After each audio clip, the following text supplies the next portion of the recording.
Today, we are honored to remember and pay tribute to a former member of our provincial legislature, the late Honourable William J. Saunderson, who was the MPP for Eglinton and Minister of Economic Development and Trade during the 36th Parliament. Joining us in the galleries are the Honourable Saunderson's family and friends, his spouse Meredith Saunderson, his children and their spouses, Janet Saunderson, Pam Saunderson, Susie Saunderson, Ian Worker, and Steve Kirsten. His grandchildren, Cole Saunderson, Madeline Worker, Nathan Worker, Spencer Kirsten, Haley Kirsten, and his friends, Nancy McFadden, John McFadden, Sharon Romeo, and Estelle Alexander. Also joining us in the galleries are David Warner, Speaker during the 35th Parliament, Robin Martin, MPP for Eglinton Lawrence during the 42nd and 43rd Parliaments, and Ted Arnott, Speaker during the 42nd and 43rd Parliaments.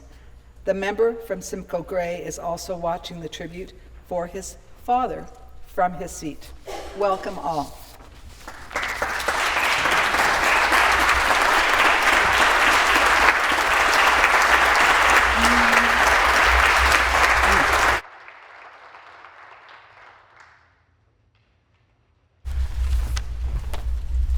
I recognize the member for London West. Thank you very much, Speaker. It is my honour today to pay tribute to the Honourable William John Saunderson, described by Steve Paikin as one of the truly good guys of Canadian and Ontario politics, and a calm, mature presence at Queen's Park during his term as MPP for Eglinton and Minister of Economic Development, Trade and Tourism from 1995 to 1999. Bill passed away on February 24th at age 92, leaving behind his beloved wife of 68 years, Meredith. He was enormously proud of his 3 children, Janet, Brian, and Pamela, and took great delight in his 9 grandchildren and 5 great-grandchildren. I want to offer a warm welcome to his family and friends who are with us today. Bill's passion for politics began at a young age, one might even say from birth. His namesake, his grandfather W.J. Saunderson, was a 3-term member of Toronto City Council, and his other grandfather was a school trustee. At age 16, Bill volunteered in his first political campaign, delivering pamphlets by bicycle for the local Conservative candidate. He became a consummate party insider, working the floor at party conventions and involved in the back rooms of numerous federal, provincial, and municipal campaigns. In the 1984 and 1988 federal elections, he was National Comptroller for the federal PC Party. When he ran as MPP for Eglinton in 1995, he used his political skills to secure almost 50% of the vote. After graduating from the University of Toronto with a degree in history, Bill launched his career as a chartered accountant, later co-founding Scepter Investment Council, where he managed a $10 billion portfolio and led the company as vice president for 24 years. When he was appointed to cabinet following the 1995 election, the Toronto Star declared that big business will be represented by one of its own at the Ontario cabinet table. But Bill had many passions in life, in addition to business and politics. He had an encyclopedic knowledge of sports, especially hockey and baseball. He served on many boards over decades, including Trent University's Board of Governors and the Nitition Foundation, where he and Meredith established the Saunderson Prizes for Emerging Visual Artists. He was a patron of the Toronto Symphony Orchestra and the Shaw Festival, and was awarded honorary doctorates from the University of Ottawa and Trinity College U of T. Bill only served 1 term as MPP and chose not to seek re-election, but the Hansard from his time provides insights into his commitment to public service and the importance he placed on family. The record leaves no doubt that Bill was a staunch fiscal conservative, but he also cared deeply about issues like environmental protection and education. In one debate, he stated, "It is not enough to enact legislation and strong protection laws such as we have in Ontario. The bottom line is that we must ensure that these laws are enforced and that those who break those laws are punished. I think everyone in this place is committed to the protection of our environment. I have 7 grandchildren. I want them to be able to enjoy the best possible environment in Ontario. Speaking to the throne speech in 1998, he said, "Research tells us that the early years are key to development in languages and in sciences. Dr. Fraser Mustard is a renowned expert in this field, and I have known Fraser Mustard since my university days. I admire him and I agree with him 100%.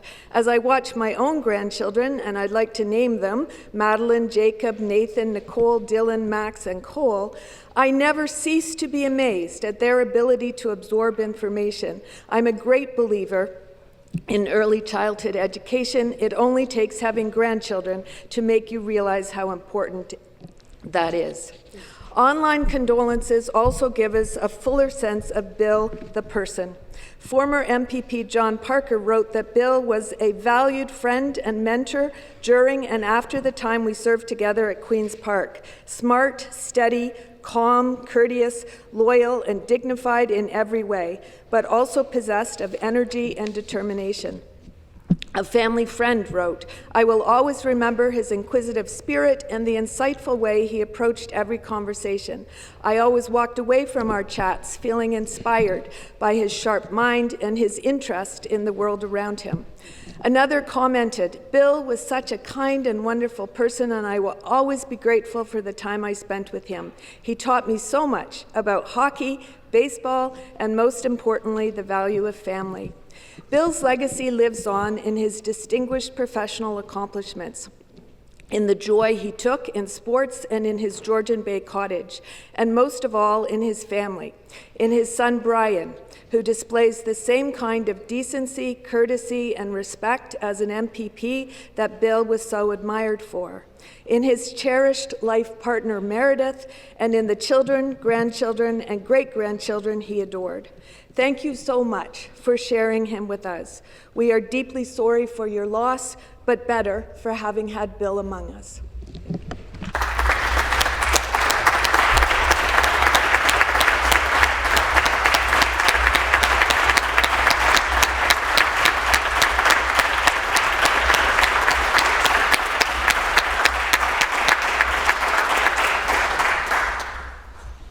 I recognize the member for Don Valley North.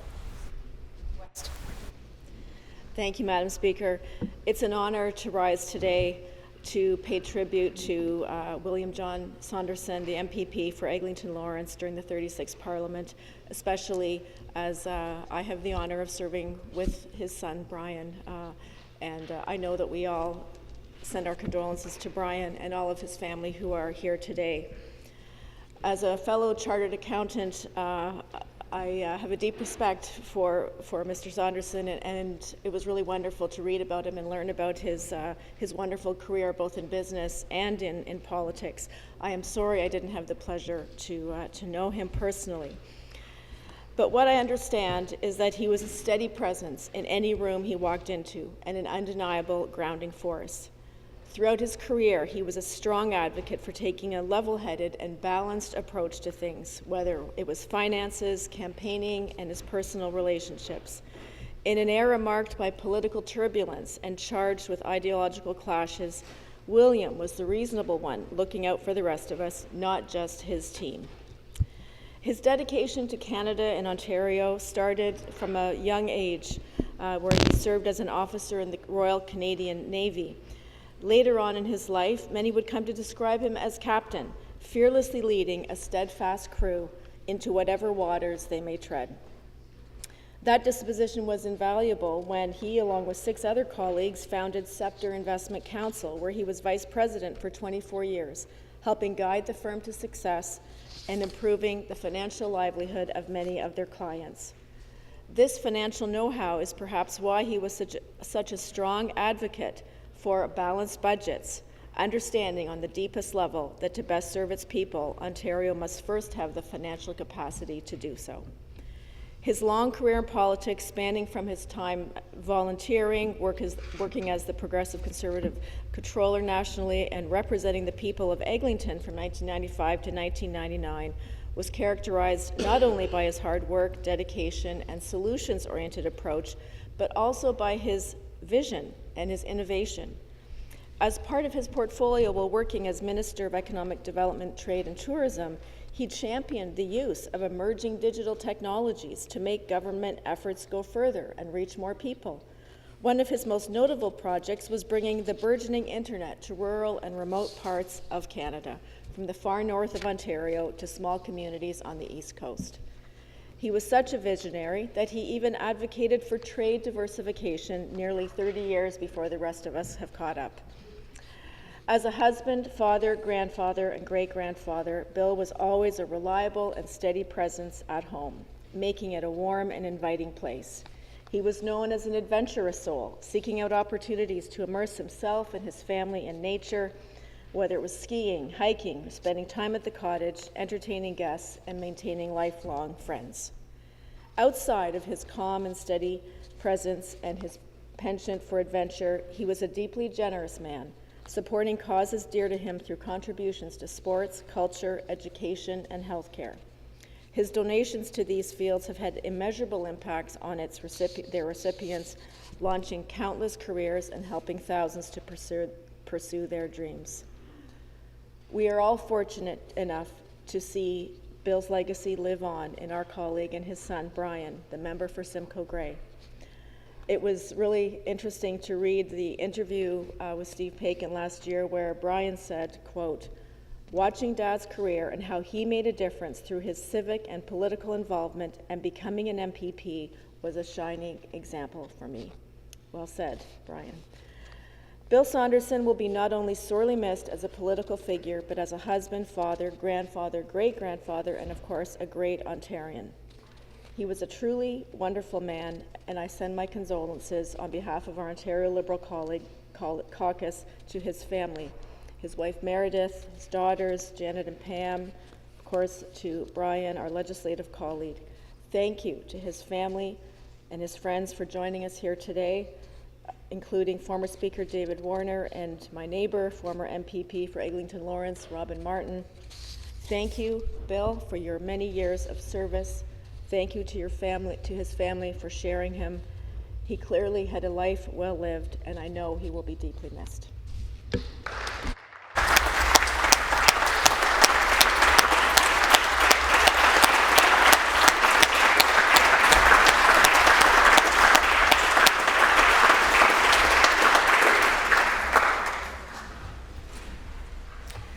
I recognize the member for Simcoe Grey. Thank you very much, Madam Speaker, and I want to thank all members of the House for your sympathies, condolences, and your tributes. And I'm particularly honored to have the comparisons that have been drawn. I'm not sure they're deserved, but it's wonderful to hear, so thank you for that. And when I got into politics, I must say this is a very bittersweet opportunity. Certainly this is not something I ever anticipated, but in hindsight, to have the honor to stand today to speak about my father is a great, great privilege. And I think you stole my lines. Everyone has spoken so well about my father and his contributions. I think I'll come at it from more of a personal end. And 36 years ago at my wedding, I joked that it's tough because for young kids, by the time you get your parents, you can't train them. They're set in their ways. And in hindsight, now that I have children, I know that's absolutely not the truth. Having children changes your life dramatically, probably no bigger change. But in hindsight, having said that, if I did have an opportunity to change my dad, I wouldn't have changed a thing. He was an incredible person, a remarkable man, and for me, he was a mentor, a best friend, and a shining example, as has been said. So to be here today, to have this opportunity to speak to you about the importance of my father, to myself and to my family who are here today, and to the importance of this place to him. Being able to serve his riding of Eglinton was a huge privilege that he cherished, and while he was here for one term, he continued afterwards with the Ontario Trade Corps for 7 years, and that was really something that tapped into his expertise and financial expertise and the experience that he gained while he was here serving as the Minister of Trade and Tourism. And serving Ontario businesses across the globe was a huge honor for him. But representing Ontarians and representing the many, many communities that he lived and worked in was for him a huge honor and a huge motivator, and something he did right up until his death. In February, he was still a member of the Shaw Festival and I think the Toronto Symphony, so he still served on 2 boards and continued to contribute. And my dad was a great believer that life imitates sport, and he was a huge sports fan. And he particularly loved baseball because it was very symmetrical. And as an accountant, he loved 3 strikes for an out, 3 outs to an inning, 9 innings. And when he went to ask for my father-in-law's permission to marry my mother, it happened to fall on the day that Don Larson pitched a perfect game in the World Series in 1956, in October. And he was watching the game with my soon-to-be grandfather, and he didn't ask. He was so involved in the game, he couldn't disturb the flow of the game and the energy. And so when he got home, my grandmother and his sister said, "Well, what happened?" He said, "Don Larson pitched a perfect game." You can't compete with that. So he went back the next day, and they got married, and they would have been celebrating their 69th wedding anniversary this coming June 22nd.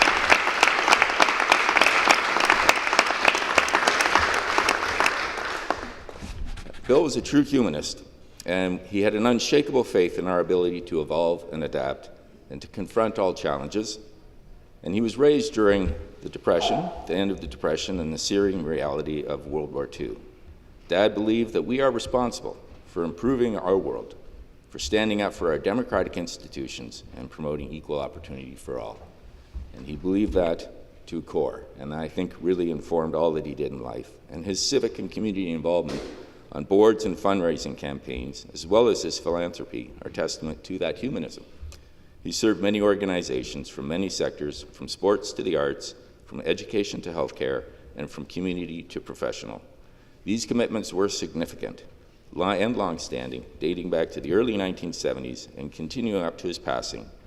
And throughout his professional career, his political career, and into his retirement, he never stopped giving of his time, of his expertise, and of his charity.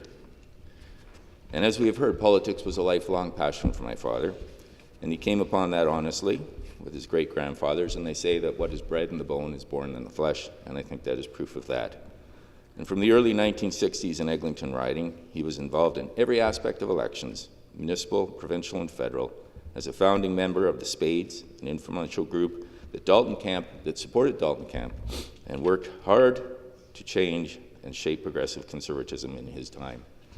And his number was 7 of Spades, after his favorite player, Max Bentley from the Leafs.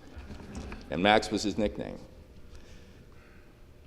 And as has been mentioned, he was also the controller for the federal Conservative Party in 1984 and 1988, in which they won the historic majorities and brought Prime Minister Brian Mulroney to power.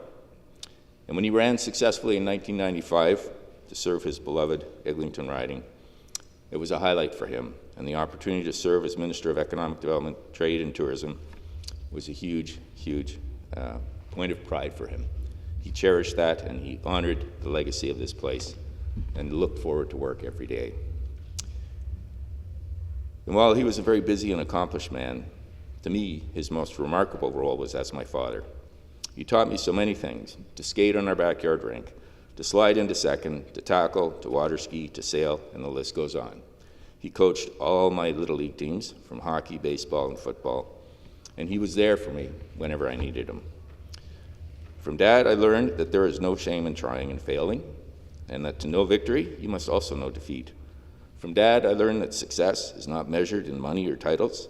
It is measured by the size of your heart, the determination of your spirit, and the strength of your character.